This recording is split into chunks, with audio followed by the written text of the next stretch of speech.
Good idea. I was like, ooh, I like it. Okay, I was way off, but then yeah, I'm just I want to throw it out there. But I'm excited to be here and see what you had to offer.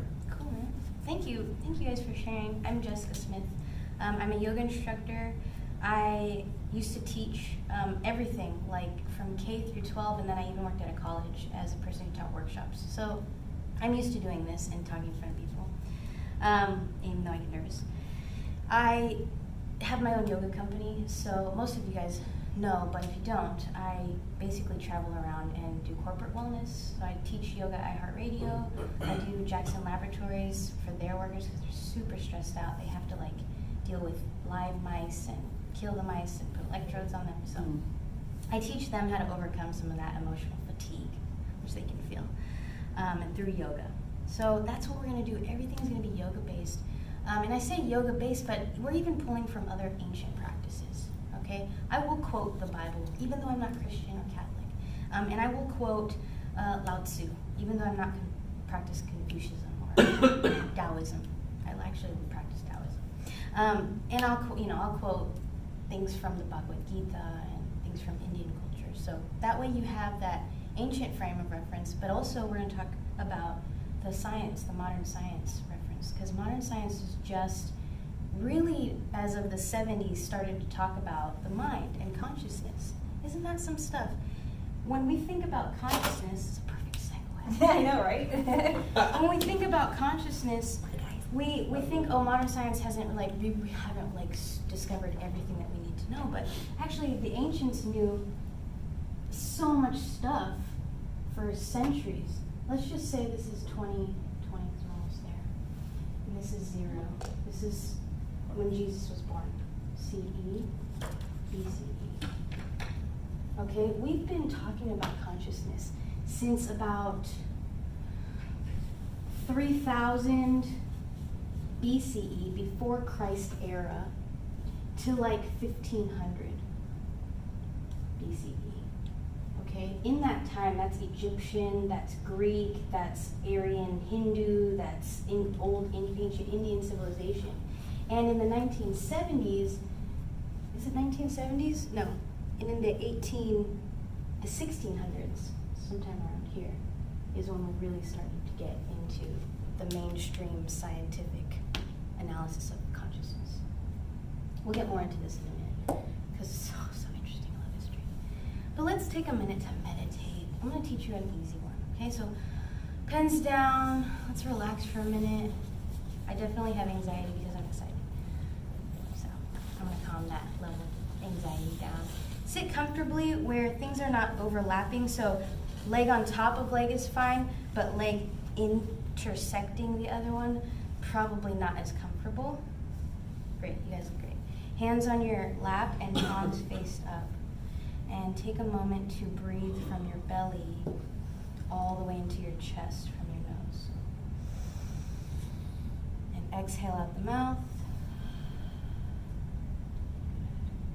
One more time from your lower belly. Inhale all the way into your chest. And exhale from your chest down. Last time. Deep, slow breath in. Fill your entire chest with air. And exhale. Relax those shoulders. Now keeping your eyes closed. All right? Indulge me for a moment. Take a moment to observe the sounds around you.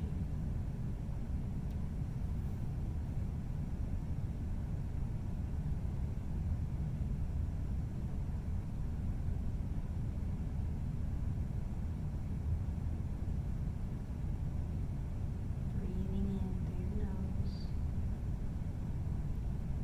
and out through your mouth.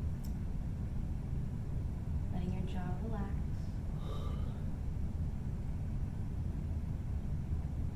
Now take a moment to observe the things that you can feel. Maybe it's the clothes on your body or the cushion beneath you.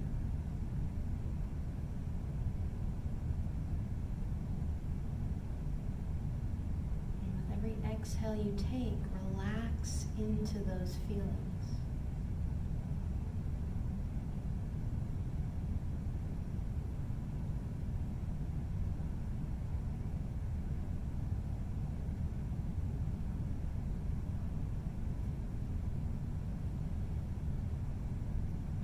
slowly open your eyes with your gaze on the carpet in front of you, or on your feet, or on your hands.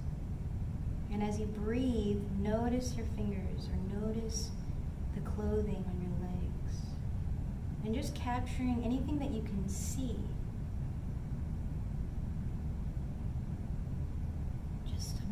Just observing the things that you can see. As you breathe in and out.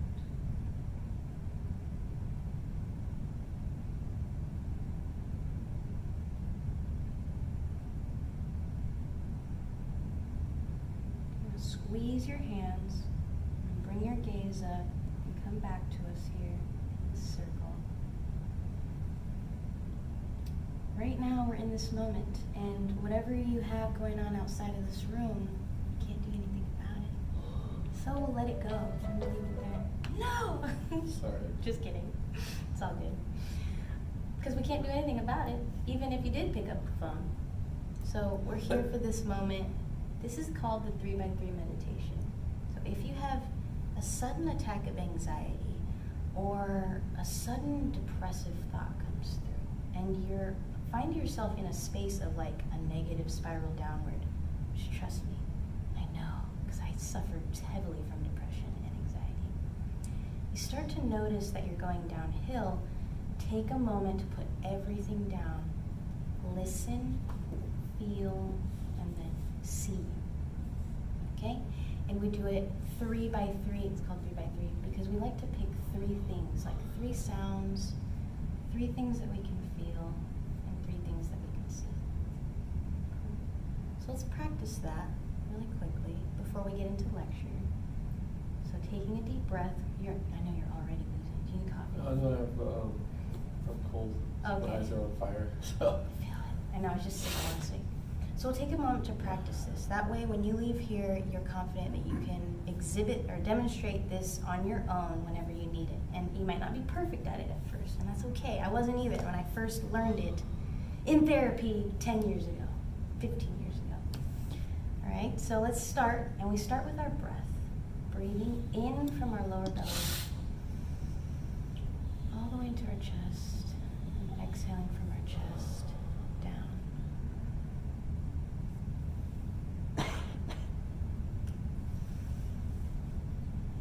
Three nice deep breaths.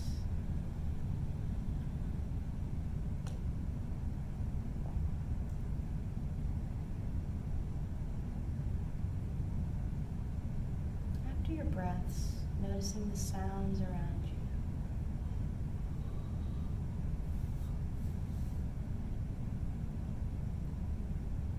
You may not be able to pick up 3, but just pick up the smallest sound.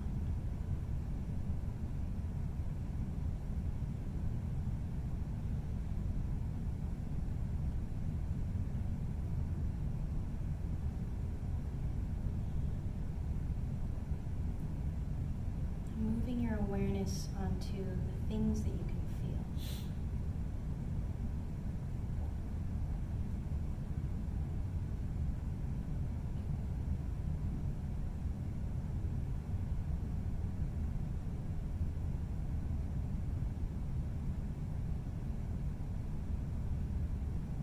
And breathing deeply, shifting your awareness to things you can see.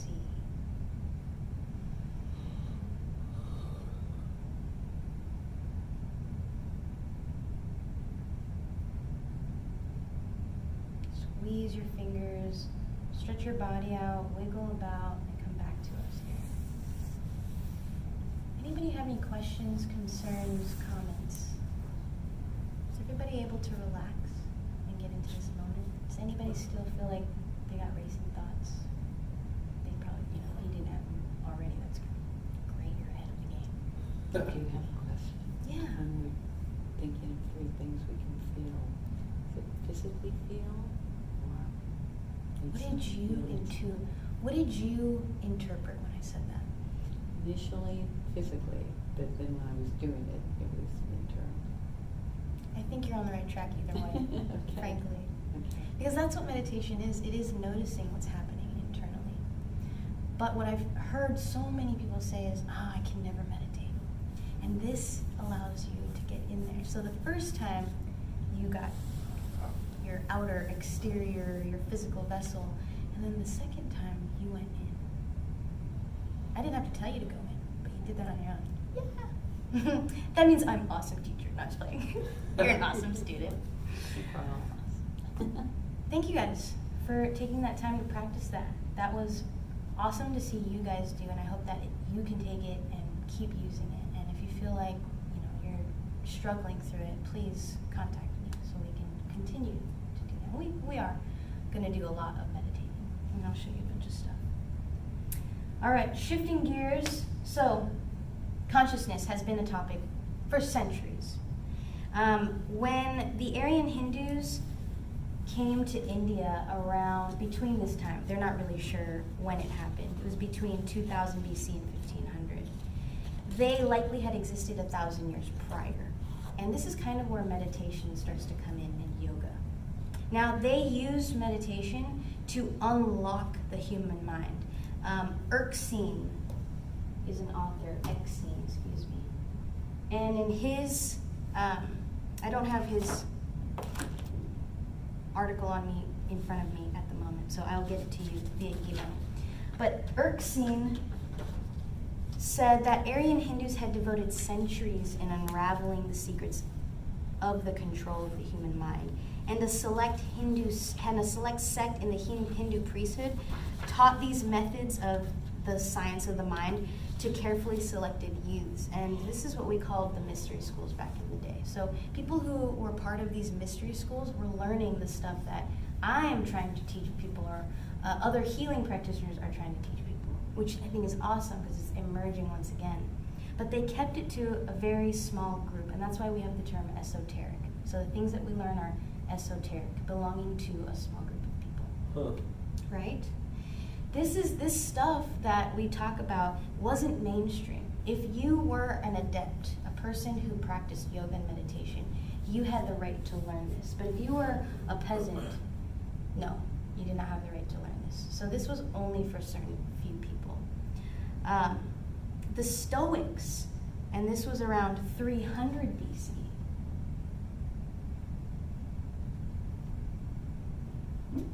The Stoics is like a movement. Stoic philosophy. Has anyone ever heard of Stoicism? Are you familiar with what it's about? And for those of you who aren't, Stoicism is being still and being sort of unmoved by things. Good or bad, you are just neutral. And that's what it means to be Stoic. So the Stoics, practicing Stoic philosophy, believed that one couldn't depend on the external world to provide happiness. And we're kind of coming to that realization now. Doesn't matter how much money you have, or how fancy the red bottoms are, or whatever, Louis Vuitton. And I'm Filipino. We love Louis Vuitton. I'm not one of them. But you know what I mean? Like materialistic. When we have all that stuff, we realize it doesn't really make us happy. And they knew that already. The Stoics knew that. And that emotions, specifically in Stoic philosophy, emotions should not be wasted on circumstances that are not within our control.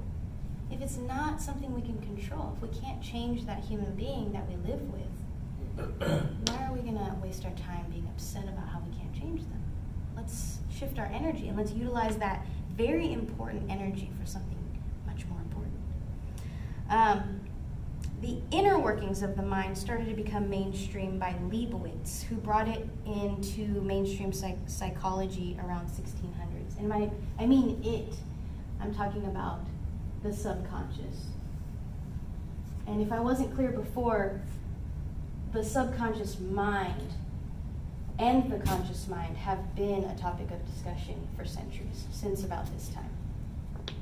We don't get to talk about the subconscious mind really in modern science until about 1600s, when modern science began.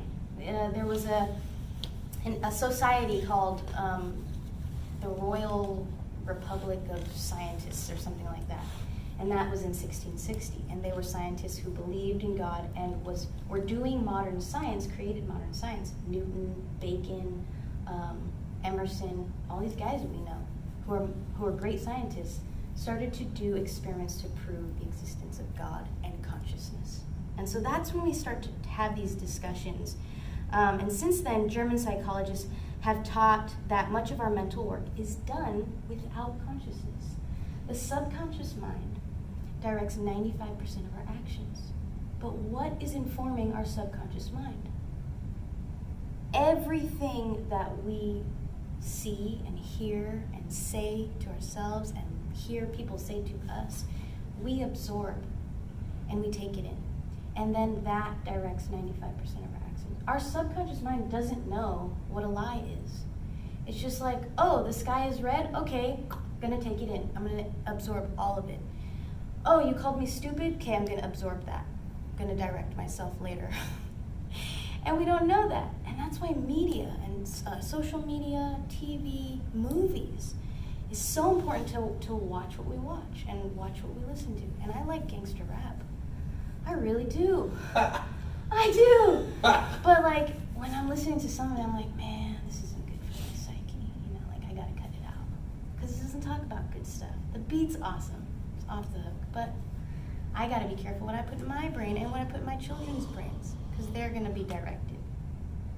So, for many years, we didn't want to acknowledge this part of our psychology. We wanted to believe that we had total control, you know, or that men wanted to believe that they had total control over their minds, because they believed women were just totally emotional and out of control back then. Well, you guys know some history, I'm sure. That resonates. So Atkinson is the one who talks about the subconscious mind coming into mainstream. William Walker Atkinson.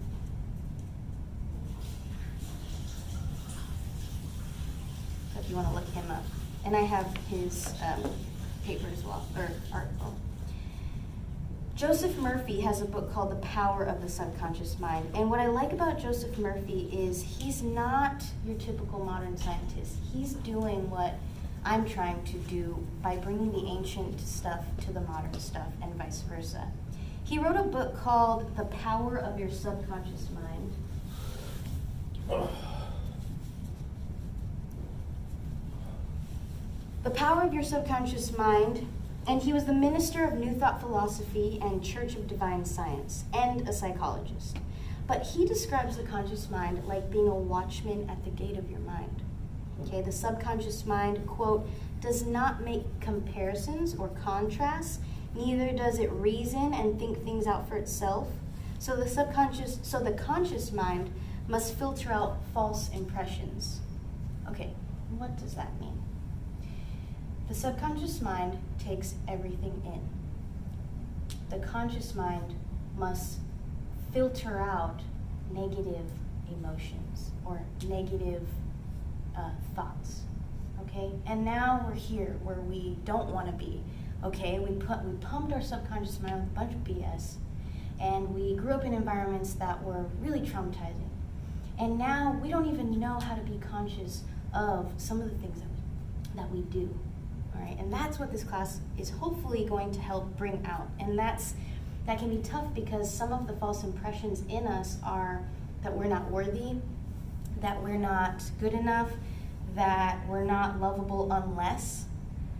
And so we have to kind of ask ourselves, is this really my truth? You know, am I really worth this? And question what our subconscious mind has taught us. And that means questioning our parents, questioning our life experiences, and asking ourselves, is this what we want to carry on into the future? This way of thinking, or this belief that we have about ourselves, this false impression of ourselves. All right? Can you just pause right there? And just so I have a very clear understanding of the 95% to 5% filter of trying to read through what Israel and what's not. Can you walk me through that again? Yes, so your actions are actually not done consciously, okay? And even marketing studies have shown that people don't buy based off of need, necessity, practicality. They buy emotionally. And I think you and I had this conversation, right? Mm-hmm. It's subconscious because your emotions are all derived from your subconscious. If today you woke up, your alarm didn't go off, and you like ran out the house, you didn't have breakfast, you know, you're peeved, you're low on energy, what are you going to do because of how you feel? Fight somebody. Maybe. Yeah. Or maybe you'll not look at life optimistically, or maybe you'll get a coffee because of how you feel. You know, everything is how we feel. Maybe you'll buy that shirt because it makes you feel manly, or because it makes you feel sexy. You know, everything is off your feelings, and that's based off your subconscious. Does that make sense? Thank you. And we can, I mean, I can give you the articles that really talk deep about all of it. But the basic is that what we put into our subconscious mind, what we watch and what we hear, whether we're aware of it or not, it affects us emotionally and in our thoughts. And it affects what we attract. Okay, and that means the partner that we end up with. That means the life that we end up having, the experiences that we end up having. And we're going to go through, we're really going to work on what we want to attract in a minute. I think that's pretty much the gist of it. I'll give you a couple more studies. There was a scientist called C. Shamasunder. Super cool name. Darn this pen. Shamasunder. C. His first name is like incredibly hard to pronounce. And he says that currently the study of the mind is being practiced in two different directions, as if two bodies of knowledge are incompatible. The first concerns studies in conventional psychology, whose research trend is heavily weighed towards brain and behavior. We know this. We know that we're watching people and we're seeing how criminals operate, and we're seeing how children that have learning disabilities operate, and we're seeing how people who are traumatized operate and why they do the things that they do. And on the other hand, concerns the study of such anomalies and phenomena as ESP, telepathy, reincarnation type cases where people remember their past lives, mind-matter interaction, like creating people or attracting people that are like-minded, or attracting jobs that we really want, or even material things. I mean, I attracted my house. Everything that I put on my vision board years ago came to fruition, and it came as my house, as I could never have imagined it. But I put my wants out there, and I had faith that it was going to work out. And then boom, like less than a year later, I buy a house that had everything I wanted. It's real, and what I hope to prove to you is that modern science has come to the conclusion that it's real, and ancient already. I'm going to show you the ancient stuff that shows us that this emotional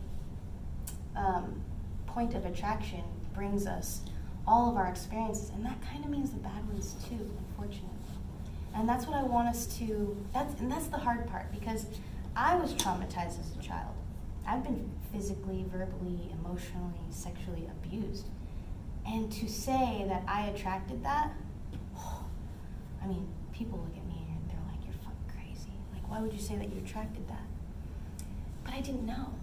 I was watching a lot of stuff I shouldn't have watched.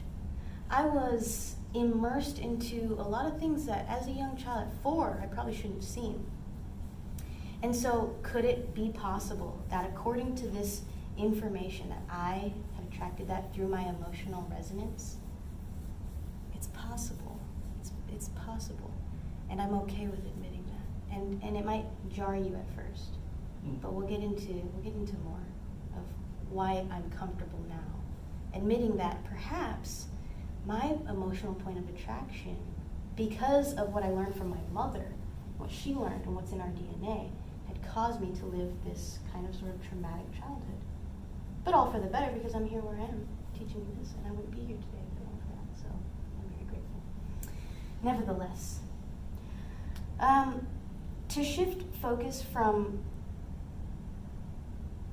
the scientific side of the mind to like the more esoteric side, and sort of we're keeping in science.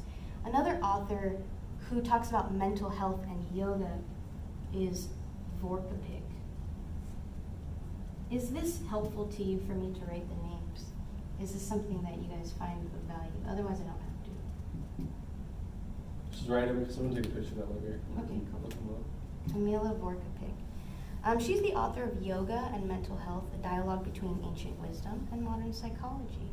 And she states that indeed, neuroimage studies show that the brain reaches a state called spontaneous concentration during controlled relaxation, which is what we just did. This means that the subjects are deeply relaxed while focused on the task of and controlling brain activity. So you are controlling your brain activity. You are attempting to be here in the moment and not think about the past or the future. And the moment's all you have. What do they call it? Something concentration? Controlled concentration? Controlled relaxation.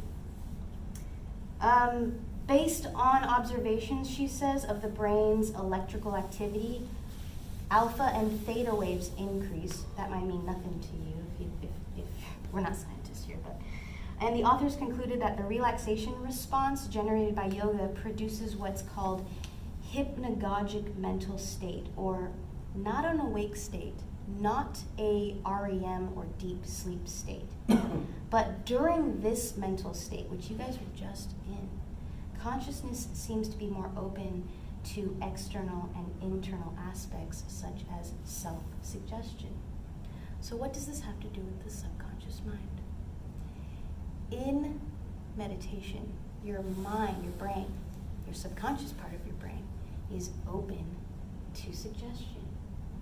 That means that if you meditate and listen to or watch, if you bug out in front of the TV and watch paranormal activity, your brain is going to absorb all of that because it's in a relaxed state. It's not awake and it's not in a deep sleep. It's sort of in a trance. And you absorb all of that with your subconscious mind. And then that directs 95% of your actions. If you're sitting and listening to classical music, and you're in the moment, you're not thinking about the past or the future, your brain is easily suggested to. You could tell yourself anything at that point, and your subconscious mind would soak it in. And your brain chemistry would alter, and the things happening in your mind would change. And then your body chemistry would change. And then your point of attraction would change. And then your experiences coming at you would change. Make sense? We'll talk more about that in the law of attraction lesson. So I hope that I've provided like enough science. Science is interesting, and I love talking about it. But I want to talk about, when we've sort of talked about how meditation is incorporated. So this is the ancient practice of meditating. And this is the original practice of yoga. Yoga didn't have postures until the 1600s, 16th century, so like 1500s. Yoga didn't have any postures. It was sitting in stillness for hours, and that was yoga for centuries. And now we have postures and all that good stuff. So we're going to do that next class, but I'll guide you. Yes. Why the change? What's the benefit? Good question. There were some philosophers, yogi adepts, who said that if you can maintain this focus in a difficult posture, then your physical body will not decay. You'll be able to, like, have you ever held crescent and just held it in perfect posture? Shoulders over your hips, right? Ears over your shoulders, and just held it there without thinking about this area of your body or how tired you are. If you can do that, they thought, then you can take on anything. That nothing could really move you to feel emotionally imbalanced. You know, you're not just preparing your mind, which is originally how yoga was. You're preparing your body too. So the physical body started to become something that they took of value. Before it was like, fuck this body, fuck this vessel. Like, it's all about heaven, you know? And it's very classical. So it was like, hang your arm and tie it to a pole and then like let go of your fleshy parts and just let go of your arm, and like if you can do that, then you're gonna be God enlightened. It was like if you can let go of your, it's a bit extreme. Like they did some extreme stuff because they thought that bodily pleasure was evil and was like base, and so they wanted to get rid of the need to be with the body and have pleasurable moments. So they sort of yeah, you have a question? Comment? Well, I just can see why they think that. It was a different time. It was like they were not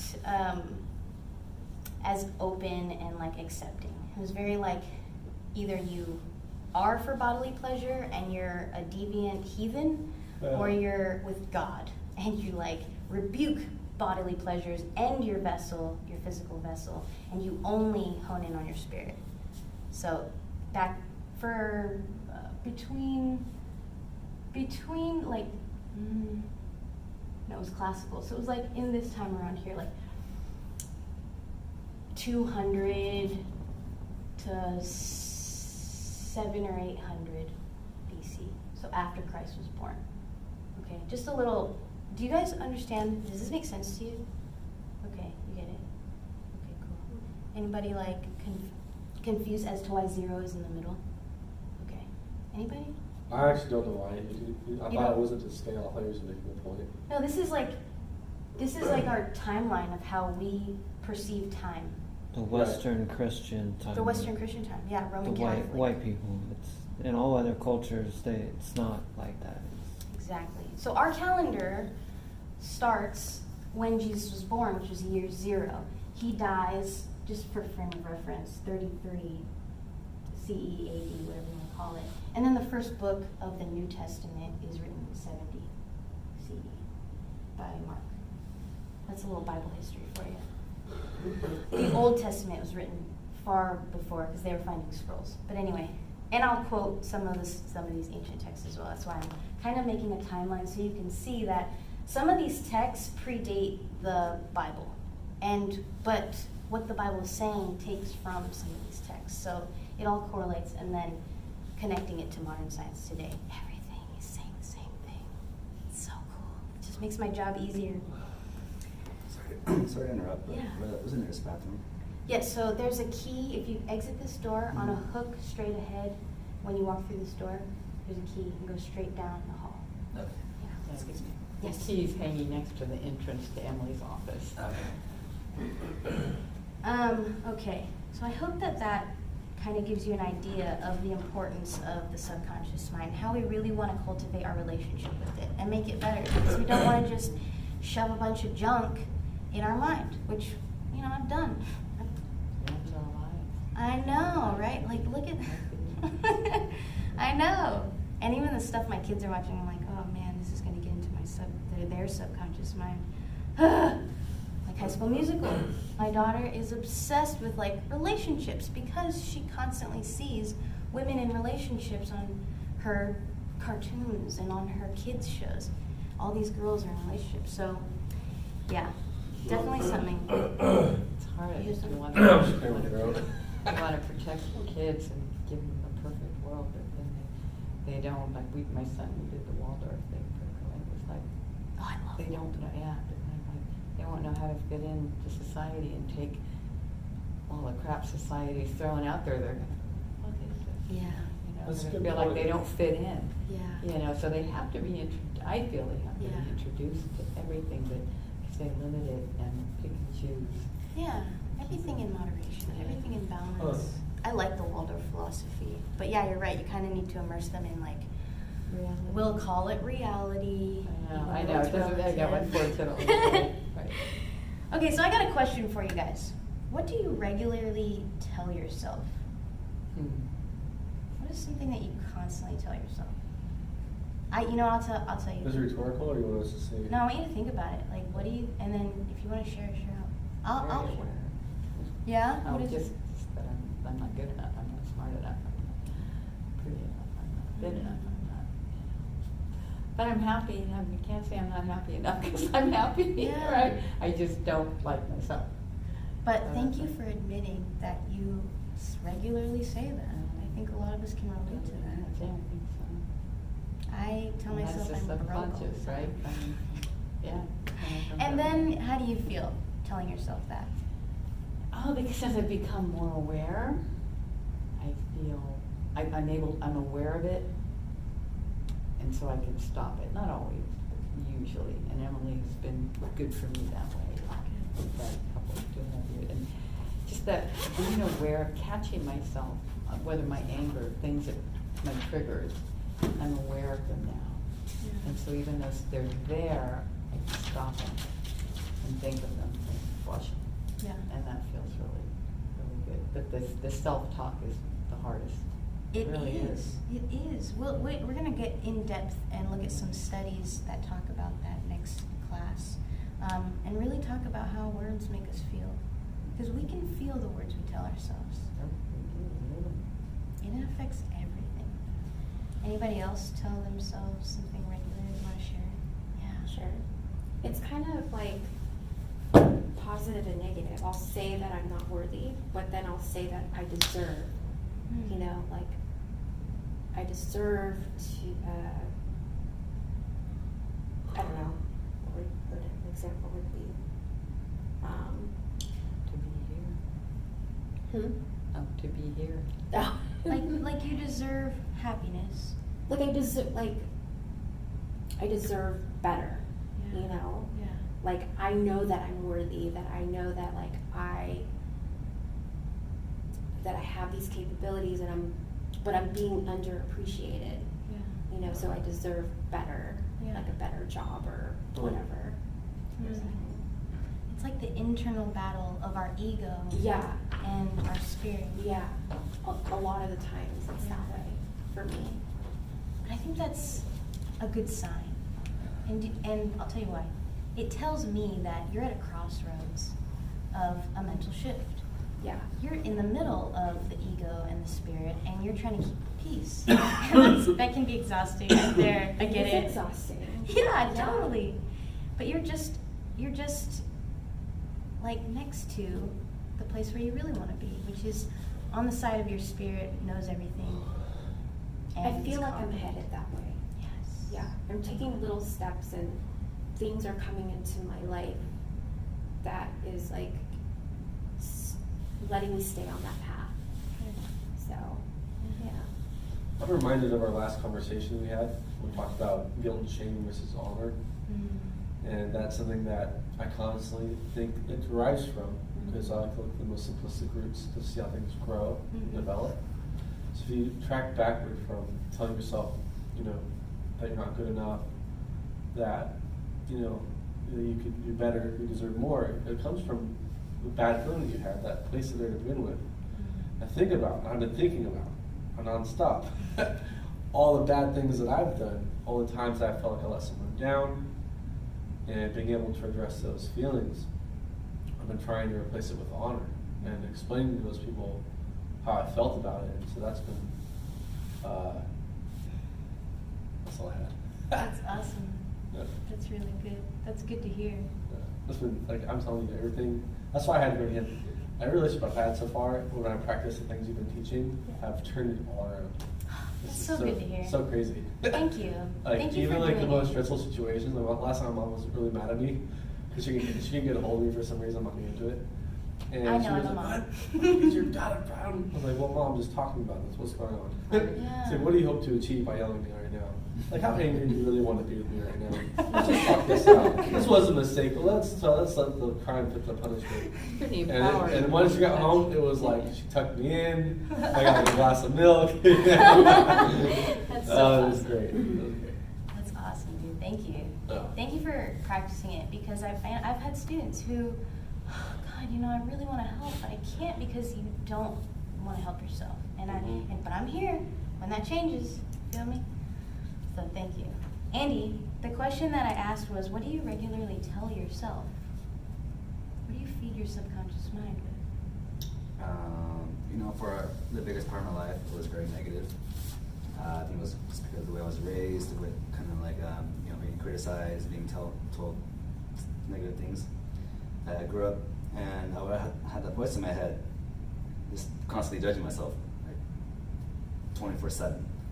And it wasn't until recently where I kind of like snapped out of it, or like still in the process of snapping out of it, where I noticed like, okay, man, this is me just kind of judging myself hella hard. So I'm just like, okay, and so I noticed that. It's like, okay, well, this is just me judging myself, and this is just not even real. So I'm like, okay, I gotta just float back into like, be present. So that's my question. Thank you. Thanks for sharing. I like that. I like that you can recognize, and it sounds like a lot of you are coming to that. And it's so fitting, like the universe and the cosmos have aligned in such a way to wake people up. So it's so fitting and so assuring that you all are sort of like, I kind of am getting better at recognizing it. Perfect, because like the universe is kind of pushing you into that. And if you're not, then we got issues. Gotta talk. Okay. What do you regularly envision, or do you have trouble envisioning? I didn't go. Sorry, Trace. I didn't know if you wanted to go because I looked around. Go ahead, No, I'm Trace. just waiting. Yeah, Trace, go ahead. What do you regularly tell yourself? What do I regularly tell myself? Direct mode. If I find myself just kind of not thinking, not being conscious or present, direct mode. And if that doesn't work, then I do 5, 4, 3, 2, 1. And if in that 5-second span, if you can't get to direct mode, you need to do, I need to meditate, I need to stretch, I need to do something else, because if your mind goes in a 5-second loop, every 5 seconds, it can go here, and that's what keeps yourself in that moment. Every 5 seconds, you have to remind yourself. So it's, I tell myself direct mode a lot. I like that. I'm adding that to our list, our toolbox. And that, Yeah, I that's forget the pretty lady's bad. name, but that's a psychologist. That's a psychologist. Yeah, It's so she's crazy. had a TED talk. What's her name? Does anybody know? We're gonna watch it Just then. plug in that 5, 4, 3, 2, 1 direct mode. Another thing I try to tell myself as much as I can when a stressful situation happens, which happens every day, is to program yourself to say "wow," and you'll say it in a different way, no matter depending on how mad or how whatever is affecting you, how you say "wow" or someone's come "wow." Depending on how you say that, you can really see how you're feeling about something.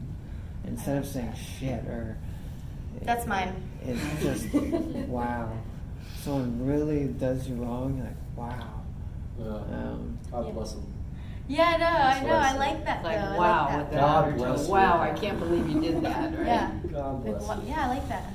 My friend, she says she'll play when things are too crazy, just to make herself.